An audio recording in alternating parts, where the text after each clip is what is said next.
has been levied against the proponents of the rapture of the church, right, is that there are many people say this is a new doctrine, right? It is a new doctrine created in 1820 by sensationalists such as Immanuel Lucansa and Edward Irving.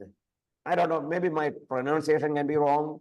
Forgive me for that. Or Margaret MacDonald. And only after incorporated by Jane Darby into dispensationalism.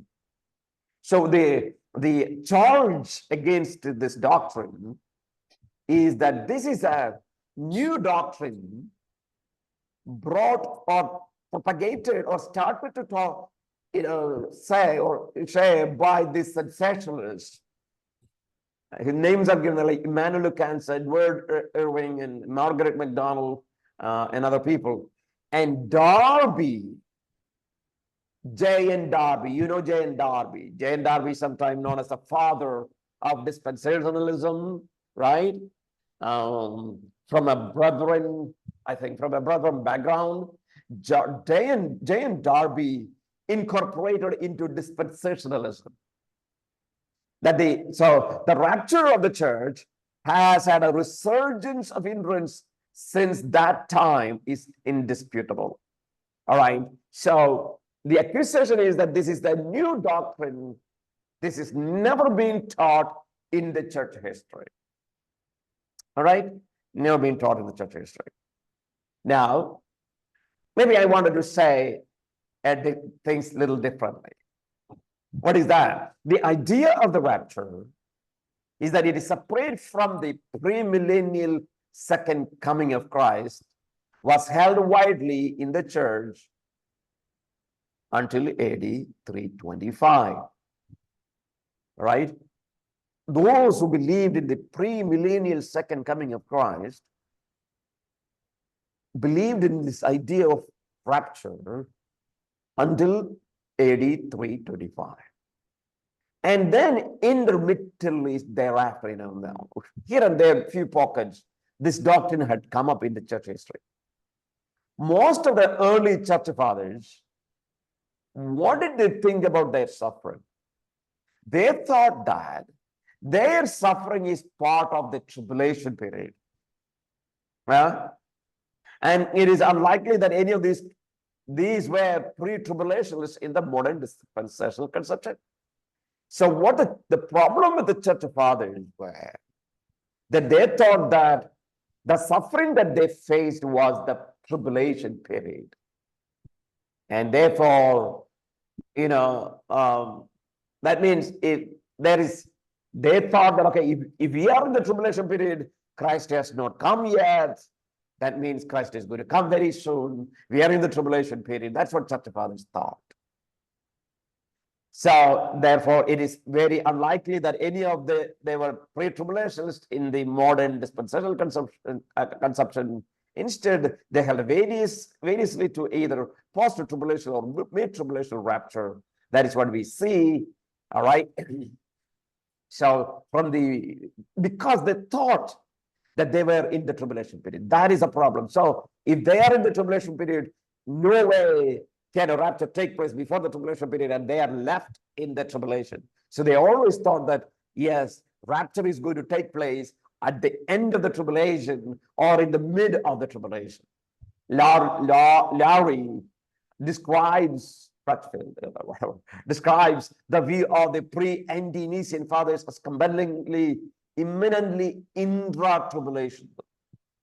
Many of them thought that most probably the rapture will be intra-tribulation, within the tribulation, right, period. So that means they are in that tribulation period. Church fathers thought they are going to rapture very soon. All right, they are going to be raptured very soon. So the church fathers planted the seeds from which the doctrine of pre-tribulation rapture could be developed, and suggest that premillennialism of the church first centuries may have included belief in the pre-tribulational rapture. All right, so Millard Erickson believes that, yes, maybe the seed of a pre-tribulation rapture has come from church fathers in that time period itself. So the idea that it's a new doctrine, I don't think it is true. There are instances in the church history that people believed in the rapture until 325, but then many church fathers went through severe tribulation, and they thought that, okay, we are in the tribulation period, and therefore Christ is going to come back after the tribulation very soon. That's what they said. But yes, the idea of pre-tribulation rapture was there from the beginning itself. It's not a new concept. Second thing to look at here is the post-tribulationist idea of rapture has enjoyed most accept among the rapture theories, right?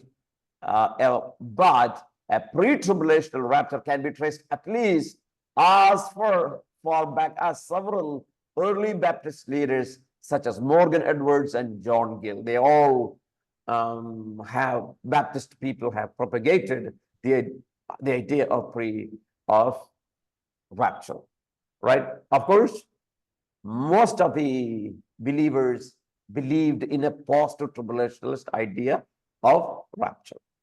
So that means everybody believed in rapture, whether you are a pre-tribulationist or you are a post-tribulationist or you are a mid-tribulationist, everybody believed in rapture, this gathering up in the mid-air thing.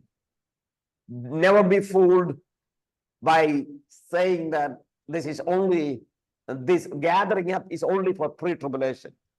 That would be a wrong accusation.